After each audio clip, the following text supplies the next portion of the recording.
এখন বলেন তো, আল্লাহ রাসূলের কাছে খাবার খেতে চেয়েছেন, যদি খাবার না পাই এটা রাসূলের জন্য একটু অপমানের, ঠিক না? যে খাবার খেতে চাইলাম, খাবার দিল না, অথচ আছে কি নেই এটা তো তিনি বুঝতে চাইবেন না। তাই উপস্থিত যারা আছেন আনসারী সাহাবী সহ তাদের সামনে আল্লাহর হাবিব বললেন, তোমাদের মধ্যে এমন কে আছো রাতের বেলা আমার মেহমানকে মেহমানদারি করাবা? সুবহানাল্লাহ পড়েন। একজন আনসারী সাহাবী বললেন, আল্লাহর নবী, আপনার মেহমানকে আমি মেহমানদারি করাবো, অথচ তিনি জানেন না বাসায় খাবার আছে কি নেই। সুবহানাল্লাহ। এখনো তিনি জানেন না বাসায় খাবার আছে কি নেই, কিন্তু রাসূলের সম্মানার্থে মেহমানকে নিয়ে বাসায় চলে গেছেন।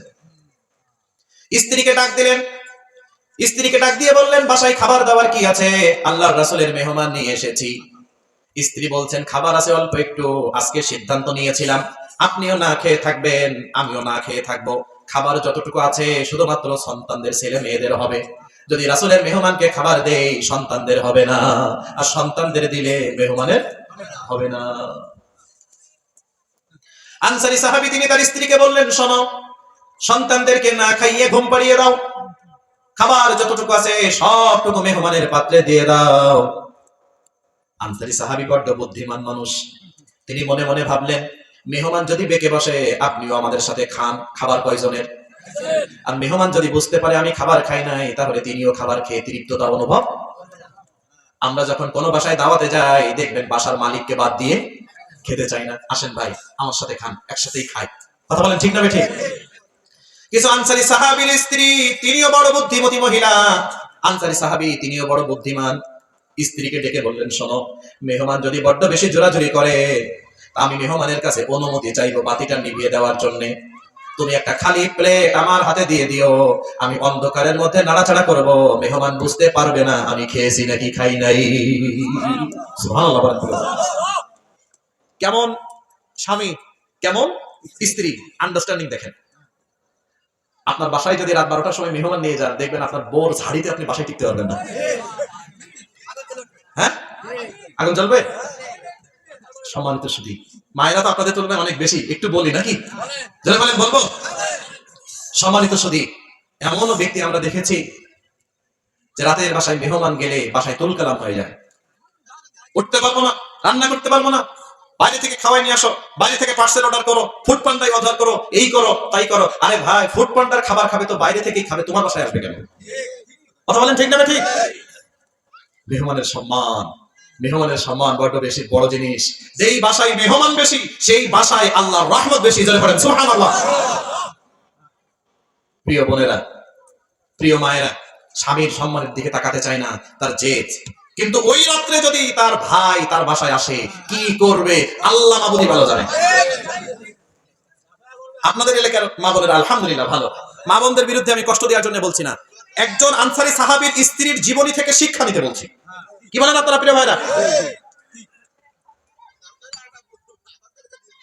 সম্মানিত সুধী, আনসারী সাহাবী তিনি কতটা খুশি, তার স্ত্রী কতটা খুশি।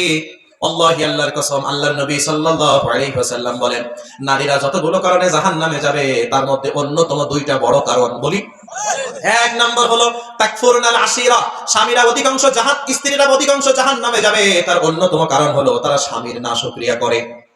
স্বামীর প্রতি তারা খুশি না, স্বামী যে ব্যবহার করে এটাতে খুশি না, যা খেতে দেয় এটাতে খুশি না, যা ব্যবহার করে এটাতে খুশি না, যা পড়তে দেয় এটাতে খুশি না, যা কিনে দেয় ওটাতে খুশি না। স্বামী যেখানে স্ত্রী তার বিরুদ্ধে। এটা কোন নেককারিনী নারীর বৈশিষ্ট্য হতে পারে না। আর এই স্বামীর অকৃতজ্ঞতাই নারীদেরকে জাহান্নামে নিয়ে যাবে। আল্লাহি, আল্লাহর কসম, আপনি সেই দিন বুঝতে পারবেন স্বামী কি জিনিস, যেই দিন আপনার স্ত্রী, আপনার স্বামী আপনাকে রেখে শেষ নিঃশ্বাস ত্যাগ করবে, তার পরের দিনগুলো আপনি বুঝবেন কত কঠিন। আমাদের একটা অভ্যাস আছে, থাকতে আমরা কদর করি না। কি থাকতে কদর করি না? আপনি একটা শাড়ি কিনে দিয়েছেন, বাসায় গেলে তুল কালাম বেঁধে গেছে, এ শাড়ি মানুষই পরে, এর পাইপ ভালো না, রং ভালো না, একবার ধুইলেই সাদা হয়ে যাবে, এ করছে কেন, এর থেকে না করাই তো ভালো। আপনি নিয়ে বড্ড বেশি বিপদে পড়ে গেছে। অকৃতজ্ঞ, অকৃতজ্ঞ, ব্যবহারে খুশি না। সহিহ হাদিসে এসেছে, আল্লাহর হাবিব বলেন, তোমার স্ত্রীর সাথে তুমি বছরের পর বছর ভালো ব্যবহার দিবা, একটা দিন যদি একটু উল্টো পাল্টা হয়ে যায় চোখের সামনেই বলে দেবে যে তোমার কাছ থেকে জীবনে ভালো ব্যবহারই পেলাম না। এটা অকৃতজ্ঞ, এটা অকৃতজ্ঞ নারীর বৈশিষ্ট্য। এটাতেই নারীদেরকে জাহান্নামে যেতে হবে। একথা আমি বলিনি, একথা বলেছেন মুহাম্মদ রাসূলুল্লাহ সাল্লাল্লাহু আলাইহি ওয়াসাল্লাম। আর স্বামীদেরও কিছু দায়িত্ব আছে, একটু বলি। ভালো স্বামী হতে গেলে কয়েকটা জিনিস লাগে।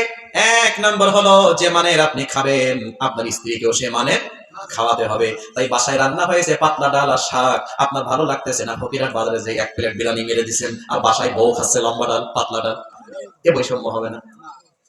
যদি 1 প্লেট খাইতে হয় আপনি 2 জনকে খাওয়ান, যে মানের আপনি খাবেন সেই মানের আপনার স্ত্রীকে খাওয়াতে হবে, এটা আল্লাহর রাসূলের নির্দেশ।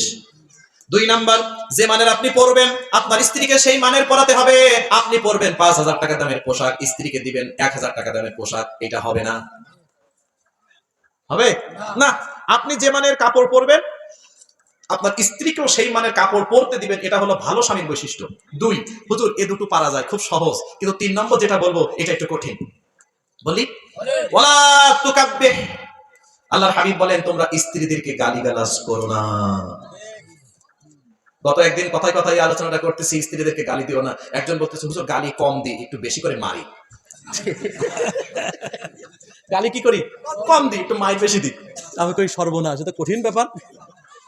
সম্মানিত সুধী, না, এটা করা যাবে না। আল্লাহ বলেছেন হুন্না লিবাসুল লাকুম ওয়া আনতুম লিবাসুল লাহুন্না, স্ত্রীরা হলো স্বামীদের পোশাকের মতো, স্বামীরা হলো স্ত্রীদের পোশাকের মতো। এখন বলেন তো প্রিয় ভাইরা, পোশাকের সাথে মানুষ কেমন আচরণ করে? আপনি একটা সুন্দর লন্ড্রি করে ইস্ত্রি করা জামা গায়ে দিয়ে কোথাও বসবেন, দেখবেন চেয়ারে বসার আগে চেয়ারে হাত ডলতেছেন, যে ময়লা যা লাগে হাতে লাগুক কিন্তু পোশাকে যেন না লাগে। এটাই বাস্তবতা। আচ্ছা, আরেকটু বুঝাই। আমার গায়ে তো একটা নীলি পাঞ্জাবি, নীলে বলে এটা নীলে, আপনি ধরে নেন আপনার গায়ে এখন একটা সাদা পাঞ্জাবি আছে। এখন এই সাদা পাঞ্জাবি গায়ে থাকা অবস্থায় সাদা পাঞ্জাবির উপর দিয়ে মাঝে মাঝে মশা মাসি বসে না পোশাকের উপর দিয়ে গায়ে? তো আপনার সাদা পাঞ্জাবির উপর দিয়ে মনে করেন একটা মশা বসছে, আপনি দেখতেছেন মশা আপনাকে কামড়াচ্ছে, রক্ত খাইতে খাইতে পেট এত বড় হয়ে গেছে, আপনার ব্যথাও লাগতেছে, আবার চুলকাচ্ছে, আবার রক্তও খাচ্ছে, রাগও হচ্ছে, আপনার হাতের মধ্যে যে কোনো মুহূর্তে আপনি চড় মেরে মেরে ফেলতে পারেন। এখন বলেন তো আপনি যদি বুদ্ধিমান হন কি করবেন? হ্যাঁ? মারবেন না কেন? হ্যাঁ, মারবেন না? মা বলেন এবার খুশি করে হুজুর আপনি একটু জায়গা মতো হাত দিয়েছেন মনে হয়। সম্মানিত সুধী, আপনি যদি বুদ্ধিমান হন কি করবেন?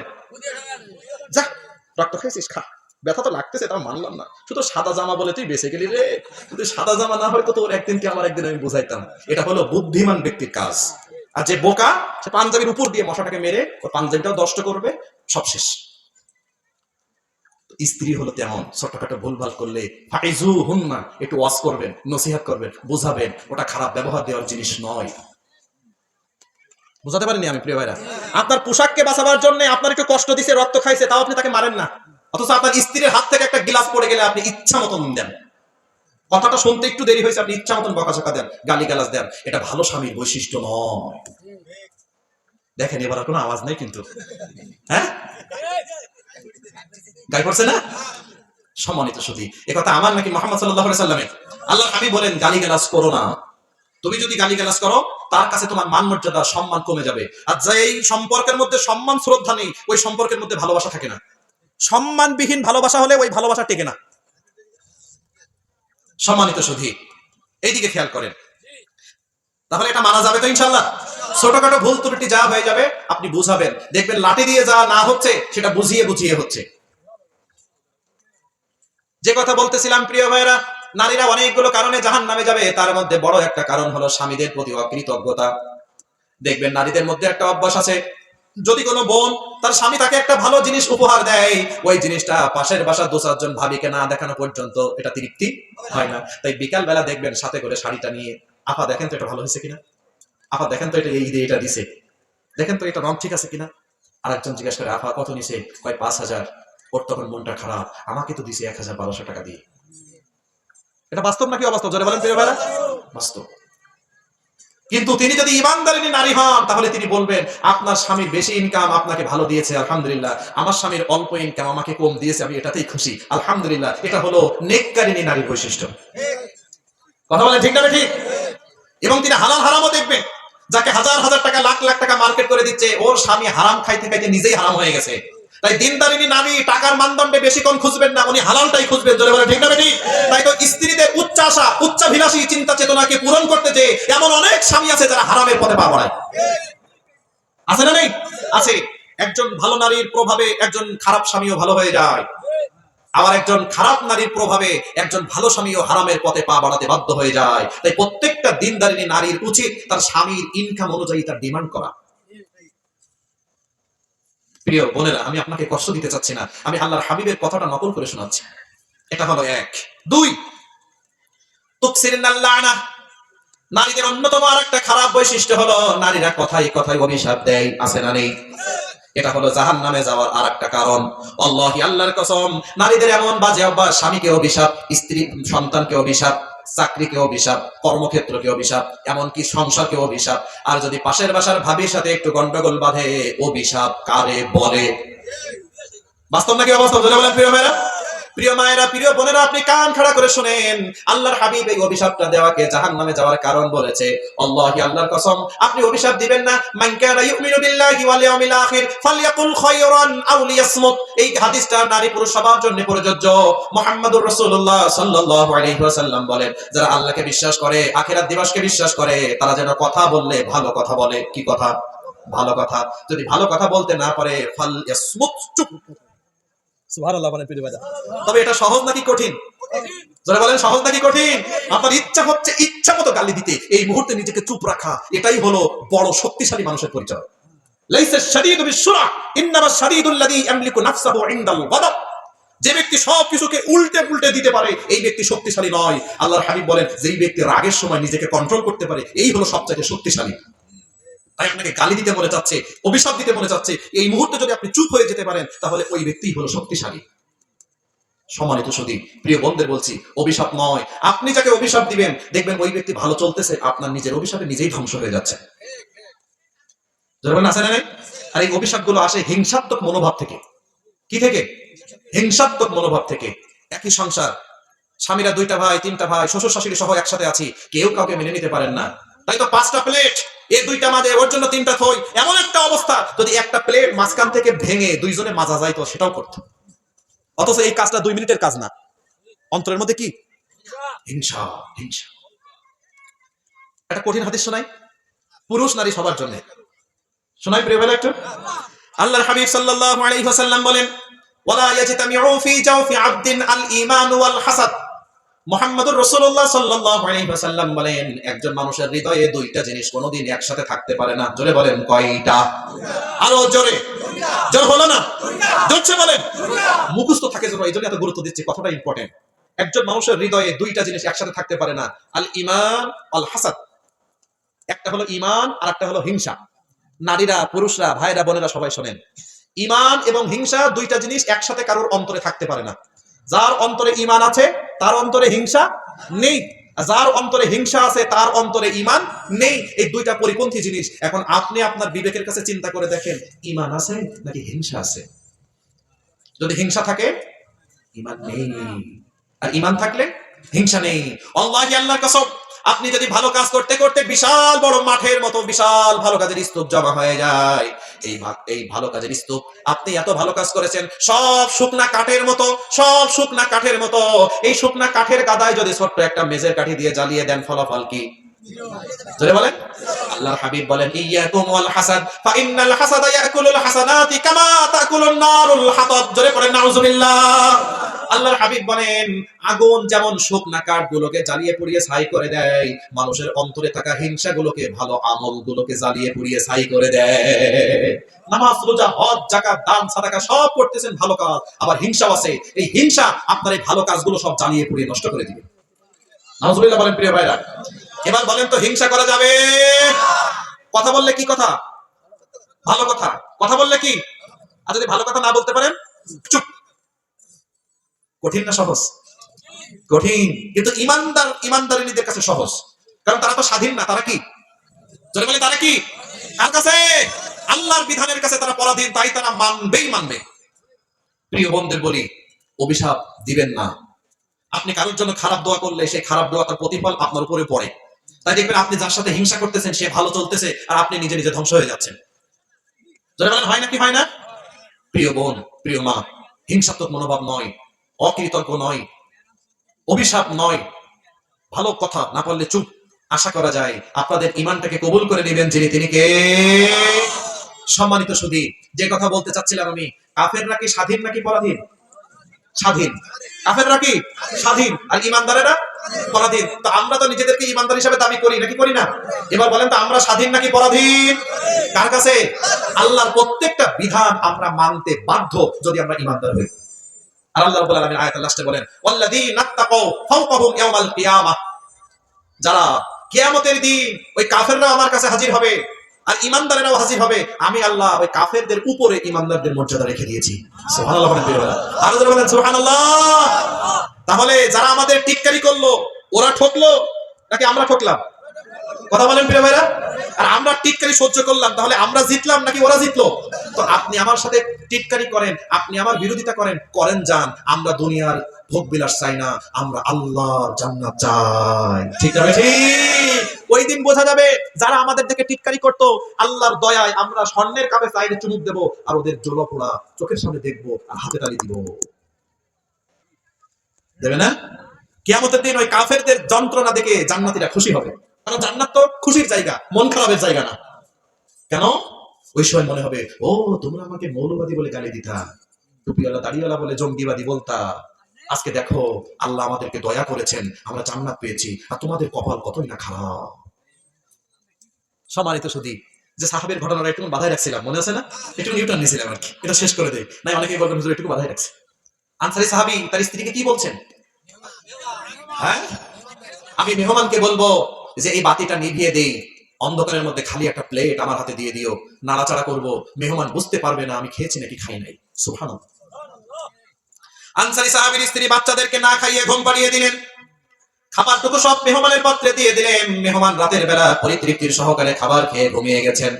পরের দিন সকালে মুহাম্মদুর রাসূলুল্লাহ সাল্লাল্লাহু আলাইহি ওয়াসাল্লামের দরবারে আল্লাহর হাবিবের মেহমানও হাজির, আনসারী সাহাবীও দুইজন হাজির। আল্লাহর হাবিব আনসারী সাহাবীকে দেখে বললেন, শোনো, রাতের বেলা তুমি আমার মেহমানের সাথে কেমন আচরণ করেছো, তোমার আচরণ দেখে স্বয়ং আল্লাহ রাব্বুল আলামিন হেসে দিয়েছে।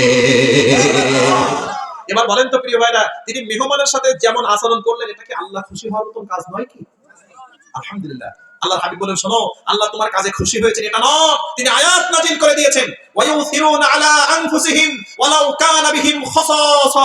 ও নবী, এমন কিছু মানুষ এখন তৈরি হয়ে গেছে যারা লুটতরাজ করত, যারা ছিনতাই করত, যারা ডাকাতি করত, যারা রাহাজানি করত, যারা অন্যের সম্পদ জোর করে নিজেরা ভোগ দখল করত, আজকে তাদের হৃদয়ে কোরআনের আলো আসার কারণে, তারা নিজেরা আলোকিত হওয়ার কারণে সব পরিবারে সারাটা রাত না খেয়ে থাকে, কিন্তু মেহমানকে কষ্ট দেয় না। জোরে বলেন ঠিক না বেঠিক?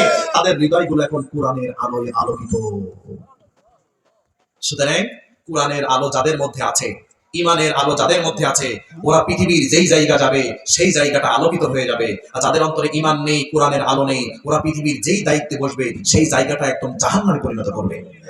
কারণ ওরা দুদককে ভয় করে, ওরা আল্লাহকে ভয় করে না। ঠিক না ঠিক? তো যে ব্যক্তি দুদককে ভয় করে, তার কাছ থেকে আপনি কি আশা করেন? এবার সবাই আওয়াজ দিয়ে বলেন তো, কোরআনের সাথে থাকার দরকার আছে না নাই? ইমানের সাথে থাকার দরকার আছে না নাই? যারা ইমানের কথা বলে তাদের সহযোগিতা করার দরকার আছে না নাই? যারা কোরআনের পক্ষে তাদের সহযোগিতা করার দরকার আছে না নাই? আমরা চাই এই কোরআনের আলোয় সমাজটা উদ্ভাসিত হোক। চিল্লায় বলেন ঠিক না ঠিক? কারা কারা চান শেষ বেলায় দুইটা হাত আল্লাহকে জাগিয়ে দেন, নারায়ে তাকবীর। আল কোরআনের আলো, কোরআন আছে যেখানে, সত্য আছে যেখানে, অহংকার আছে যেখানে, জুলুম আছে যেখানে, আল্লাহর বিধান যেখানে, নারায়ে তাকবীর। আলহামদুলিল্লাহ। আল্লাহ তুমি আমাদের সকলকে ইমানের জন্য কবুল করে নাও।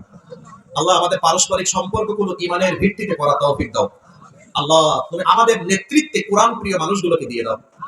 আল্লাহ যারা সত্যবাদী, যারা নিষ্ঠাবান, যারা জুলুম চাই না, যারা অহংকার চাই না, তাদের হাতেই তুমি নেতৃত্ব দিয়ে দাও। আল্লাহ তুমি আমাদের সকলের জীবনের গুনাহগুলো ক্ষমা করে দাও। আল্লাহ আজকের এই মাহফিলটাকে তুমি কবুল করো। যে সকল ভাইরা এই পানির মধ্যে, কাদার মধ্যে বসেছেন, আল্লাহ তুমি তাদের সকলকে জান্নাতুল ফিরদাউসের মেহমান বানিও।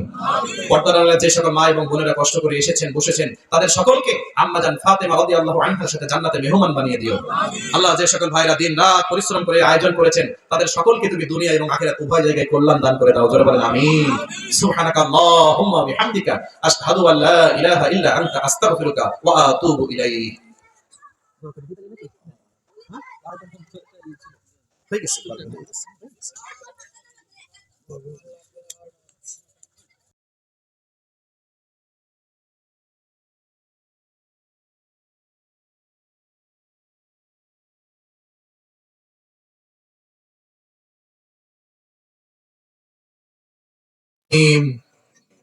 إنك حميد مجيد اللهم آمين ربنا ظلمنا أنفسنا وإن لم تغفر لنا وترحمنا لنكونن من الخاسرين আল্লাহ আমরা কতগুলো গুনাহগার বান্দা গভীর রজনীতে তোমার কাছে গুনাহ মাখা দোকানা করে হাত পেতেছি আল্লাহ তুমি আমাদের সকলের জীবনের তাম গুনাহগুলো ক্ষমা করে দাও আল্লাহ আমরা জেনে না জেনে বুঝে না বুঝে ইচ্ছায় অনিচ্ছায় হাতের দ্বারা চোখের দ্বারা পায়ের দ্বারা আল্লাহ দিনের আলোয় রাতের আধারে কত অপরাধ করেছি আল্লাহ এই অপরাধ গুলো পৃথিবীর কেউ জানে না কেউ দেখে নাই কিন্তু তোমার জানার বাইরে কোনো অপরাধ না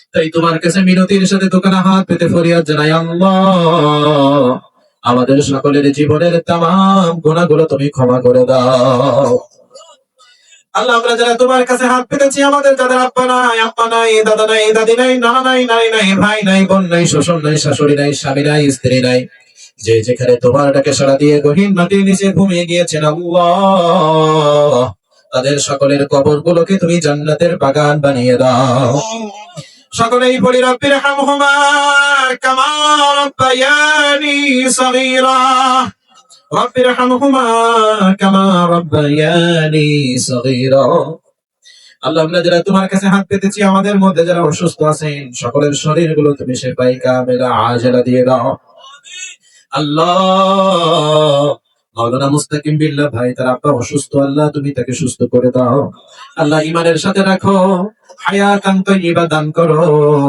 আল্লাহ মৃত্যুর সময় যেন ঈমানটা নিয়ে মরতে পারে আল্লাহ তুমি তৌফিক দিয়ে দাও আল্লাহ আজকে মাহফিল কমিটির যিনি সভাপতি সাহেব তিনিও শারীরিকভাবে অসুস্থ আল্লাহ তুমি তাকে সুস্থতা দান করো হায়াতান তাইয়্যিবা দান করো তাদের হাত ধরে এই সংগঠনটা যেন অনেক অনেক অনেক দূরে যেতে পারে আল্লাহ তুমি কবুল করে নিয়ে নাও আল্লাহ স্টেজে অনেক গণ্যমান্য ব্যক্তিবর্গ আছেন তাদের সকলকে তুমি কবুল করো সকলের শরীরগুলো তুমি ভালো রাখো সবাইকে তুমি হায়াতান তাইয়্যিবা দান করো আল্লাহ আজকে এই যে মাহফিলটা জানিয়া মান্দানপীর জোড়া আমতলা মাঠ প্রাঙ্গণ ফকিরহাট বাগেরহাট কর্তৃক আজকে যে আয়োজন এই আয়োজনের জন্য যে সকল ভাইরা দিন রাত অক্লান্ত পরিশ্রম করেছেন আল্লাহ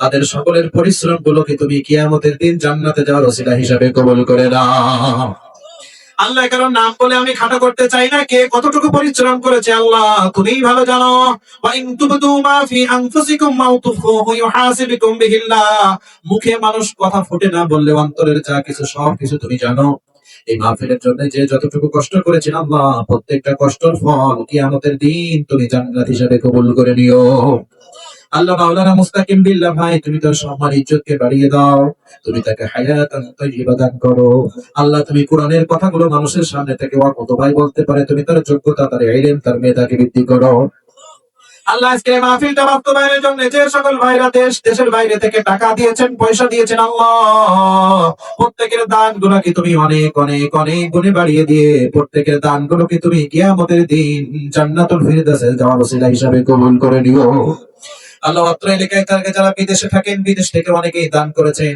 তাদের সকলকে তুমি প্রবাসী জীবনটাকে তুমি সহজ করে দাও হালাল রুজি ইনকাম করার তৌফিক দাও আল্লাহ আবার সহি সালামতে পরিবার পরিজনের কাছে ফিরে আসতে পারে তুমি কবুল করে নিয়ে নাও আল্লাহ আজকের এই তুমি তোমার কাছে সকল শুকরিয়া আল্লাহ তুমি যে প্রতিকূল আবহাওয়াকে আমাদের অনুকূলে এনে দিয়েছো এর সব রকম কৃতজ্ঞতার মালিক তুমি আল্লাহ এরপরেও যে সকল ভাইরা দূর দূরান্ত থেকে এসে আল্লাহ পানির মধ্যে কাদার মধ্যে বসে কোরআন হাদিসের কথা দীর্ঘক্ষণ পর্যন্ত শুনেছেন তাদের সকলের জীবনের গুনাহগুলো ক্ষমা করে দিয়ে এই মাহফিলটা তাদের সহ আমাদের সহ সকলের জন্য তুমি জান্নাতে যাওয়ার ওসিলা হিসেবে কবুল করে নাও আল্লাহ প্যান্ডেলের মধ্যে যেই সকল মা বোনের হাত তুলেছেন আল্লাহ সকল মা বোনদের জীবনটাকে তুমি ঈমানদারিনী জীবন হিসাবে কবুল করে নাও সকল মা বোনদেরকে তুমি নেককারিনী হিসাবে কবুল করো মা বোনদেরকে তুমি আম্মাজান খাদিজা রাদিয়াল্লাহু আনহার মতো কবুল করো যে সকল মায়েরা অসুস্থ আছেন তাদেরকে তুমি সুস্থতা দান করে দাও যে সকল মায়েরা আল্লাহ বিয়া হয়েছে